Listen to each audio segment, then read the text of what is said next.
Welcome to this presentation on effective study methods. It's part of the Teen Breakthrough online course, Taking Charge of My Future.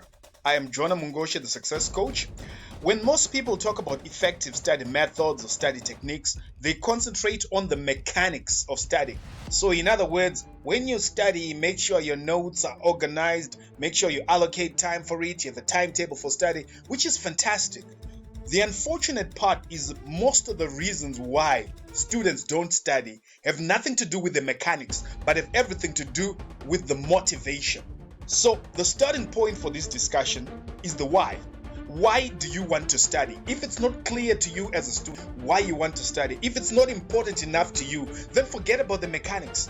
There's no point in us telling you the techniques of studying when you don't have the motivation. So the starting point is you need to ask yourself, why do I want to study? Why do I want to pass? Is this for me or for someone else? Whose life is it anyway? Do I own this? In other words, am I saying I want to study? I'm saying my daddy wants me to study, my mom wants me to study, the teacher wants me to study. When you get to a point where you have ownership, then the mechanics are simple. So what do you want to achieve, and just how badly do you want it? We need to start with the end in mind. You need a goal. What is your goal as you study? What do you want to achieve from your studies? So you start with the end. You must be very clear on what your goal is. That goal must be written down, memorized, and it must be at the top of your mind. So starting point number one is use the power of intention. Have a clearly written down goal saying, I want to get so many A's, so many B's, or so many C's in these specific subjects. Success hardly ever happens by sheer luck. You will hardly ever succeed beyond the point that you aimed for. Almost all the time, when you get surprises from exams, they are unpleasant and painful surprises, not pleasant ones. So how do you avoid these unpleasant surprises? How do you make sure that you succeed? You aim for the success. That's what you do. You use the power of intention. You say, this is what I intend to get in the exams, and I'll do everything in my power to achieve it. Number two, get real. Decide and commit. You need to self-assess. Look at the results you have been getting. Results don't lie. If you have been getting a chain of B's and somehow you think magically, hocus pocus, come the end of the year you'll get 6 A's, you're lying to yourself. So assess yourself and say, realistically, if I do what I've always been doing, this is what I'm likely to get. And let that be a wake-up call. Get an honest opinion. Talk to your teacher and say, listen, I'm aiming for 6 A's. What do you think are my chances? Or better still, what do you think I need to do in order for me to achieve this? Benchmark yourself with great achievers. Talk to people who have achieved a string of A's or the pass that you want to desire. Think about what they put in to get to where they are. That leads you to the realistic effort. When you now realize, in order for me to get what I want to get to, I really need to put in a lot more effort than I've been putting. And you have to pay the price. You can't excel at everything. You have to give up some things. You have to postpone some fun activities that you enjoy now. So you need a to-do list of the things you'll do and a to-don't list of the things that you will sacrifice in order to achieve your success. And that leads us to commitment. Commitment is when you make an unbreakable promise to yourself that you will do whatever it takes to succeed. What commitment have you made to succeed? And as you do this, remember, you need to rely on habits. What you do constantly, all the time, is what determines your success. Not what you do once in a while, but what you do consistently all the time. Number three, you need to plan and organize. Have a realistic study timetable. Don't be overly ambitious and say, I'll study for 24 hours a day, because you will break that promise the moment you have made it. And then you'll feel it's pointless to have a timetable. So have a realistic study timetable. Start with things that are easy to reach and make it increasingly harder. Increase the time that you spend. Have an accountability partner, somebody that you share with. This is what I'm planning to do, and they're able to give you feedback, and you also give them feedback on their own plan. Take notes. Whatever you do, take notes in all the lessons that you go, because when you're taking notes, you are not only involved in listening and seeing, but you are in doing. And as you see later, we need to engage all our senses in order for us to learn at an optimal level. Prepare outlines of the things you have studied. So try and summarize what you've studied after you've studied it, and see ways of picking out the most salient points, the most important points that you then use to prepare an outline. Clear away clutter.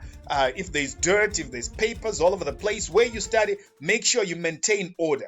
That is important because it helps you to stay focused on your work. Number 4, use multiple senses. So basically, when we're looking at studying and learning, there are 3 key ways in which people learn: visual, auditory, kinesthetic. Visual is when you see something. So for example, when you look at pictures, when you look at a video clip, right? That's visual. Auditory is when you hear something. Just like I'm speaking to you now through this recording, you are hearing me. Kinesthetic is when you do something. When you take notes, that's kinesthetic. You are learning by doing. When you do an experiment in the lab, that's kinesthetic. When you take the information you have learned and you say, let me put it in a diagram, maybe in some kind of structure, in a table, that's doing. So we are saying use all your senses. Find ways of studying using your visual, your auditory, aesthetic way of learning.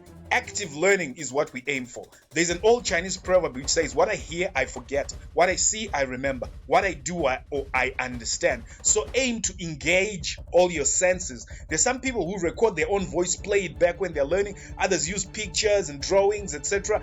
And others find just ways of engaging their whole person in learning something. And this is precisely what we're recommending you do. Number 5, break it and connect it. Whatever complex information you learn, break it into smaller chunks. When you break something into smaller chunks, it's easier for you to learn the concepts one piece at a time, building up on your understanding. And once you've got ideas, try and then link these ideas to form connections. This is important because your brain learns information by making connections. So when you make connections, you're actually working in an optimal way because this is the way your brain functions. You can also use tools such as mind maps to visualize connections. And mind maps have been seen to be very effective at getting people to learn, understand, and even memorize information. If you don't know what mind maps are, well, immediately after this lesson, go and Google that term, learn it on your own. Number 6, practice, practice, practice. And I'll say that again, practice. The number of past exam papers that you complete, get marked on, and get feedback on can determine whether you'll pass or not. So bear that in mind. You exam papers, you get them marked, you get the feedback, and you refine yourself, you'll be good. So question yourself always. Whenever you study, don't just read. Ask yourself questions, answer those questions. You can use flashcards. They're a great resource to use. If you don't know what flashcards are, Google it, find out. Repetition leads to mastery. Somebody called Malcolm Gladwell wrote a book called Outlier where he talks about the 10,000 hour principle. And he says for you to get mastery, to be really a master in any field, you need to spend a lot of time on it. And then he uses the 10,000 hour as a rule. And he goes into real life examples where he looks at people who have excelled at what they do in sport, in music, etc. and how much time they took in order for them to become an overnight success. Learn from your mistakes. As you practice, see what you're doing wrong and learn how to do it better so that you're not doing the same thing and expecting different results. Ask for help when you need it. Ask for help. Your ego will not make you pass. You don't look stupid when you ask for help. You look stupid when you fail. So ask for help and stick with it until you get it right. That's important. Number 7, keep the right company. Unfortunately, most teenagers that I know keep the wrong company. Most of the people who look cool in school are losers. You just fast forward their lives 5 years from now, and you see that whilst they were looking so cool in school, they were violating principles of long-term success. They were actually using their today in such a way that they destroy their future. So, for example, you take drugs and you look cool. You stand up to the teachers, you're naughty. Yes, you look cool, but what's your definition of cool? It looks like being dumb is now cool. Being dumb is fashionable. So I'm saying don't be dumb. Avoid losers, right? Peer pressure is real. So if you want peer pressure to work positively for you, hang around the right company. They will influence you. It's very difficult for you to hang around A-class students and then get a string of Fs. It just doesn't work because it rubs onto you. As teens, you're susceptible to peer pressure, so use it positively. You could also teach other people. When you hang around the right company, you learn something, teach it. Teaching another person is one sure effective way of learning something at a deep level. And challenge each other to excel. Have friendly competitions with like-minded people. Number 8, go deeper. Now, there are several levels of learning, of understanding, or thinking skills.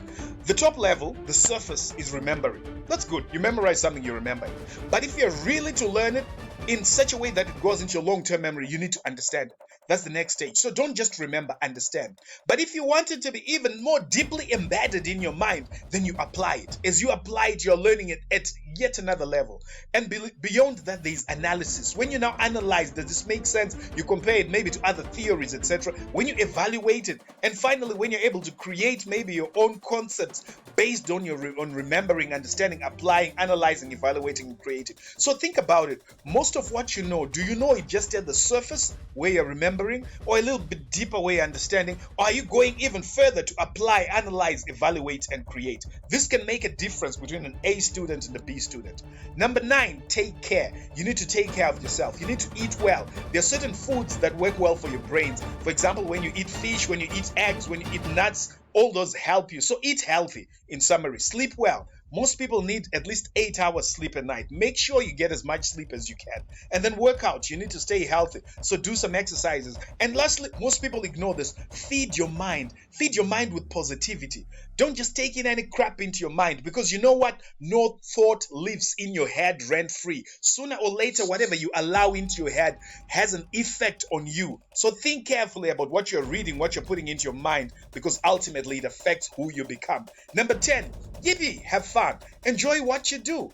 Research on your own. When you get a topic, go beyond what the teacher has said. Immerse yourself in it. I find it so much fun when I read more information about the topic beyond what the teacher has given me. Use images to remember. Use pictures. Our minds think in pictures. If I say to you right now, don't think of an elephant, what did you just do? You pictured an elephant, because our minds think in pictures. So using images to enhance what you're learning is powerful. Use GIFs and funny cartoon characters. You know, GIFs are those animated cartoons and things like that. Crazy mnemonics. Mnemonics are when we use systems of letters to remember something. For example, if you want to remember the colors of the rainbow, we use Roijbeef. Red, orange, yellow, green, blue, indigo, violet. So the same thing. So here's a mnemonic I've given you here.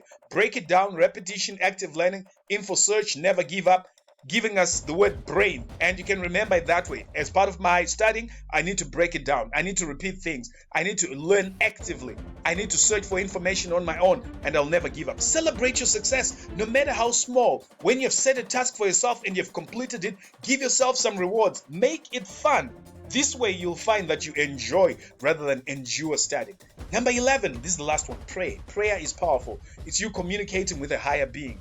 But beyond that, even psychologically, just the idea of praying, I think to me it signifies how seriously you're taking this task. And if every single day you're studying and every single day you're praying that you'll pass, I think your probability of passing is much higher than somebody who's just, well, trying their best but not really putting everything into it. So that's it. At the end of the day, I would like to talk to you when you come back to me and say, hey, listen, I took to heart what you said in that recording. I applied it and I've succeeded with my goal, which right now you must have written down. It must be clear. You've memorized it and it should be at the top of your mind. So that's it. That's all I had for you. If you need more information or you want to contact me for anything, there is my email address, jonah@floodtideinvestments.com, and my number is +263 773 056 736. You can get me by WhatsApp, you can phone me, you can send me text. It's all up to you. But right now, you got work to do. Apply these effective study methods and watch your results improve.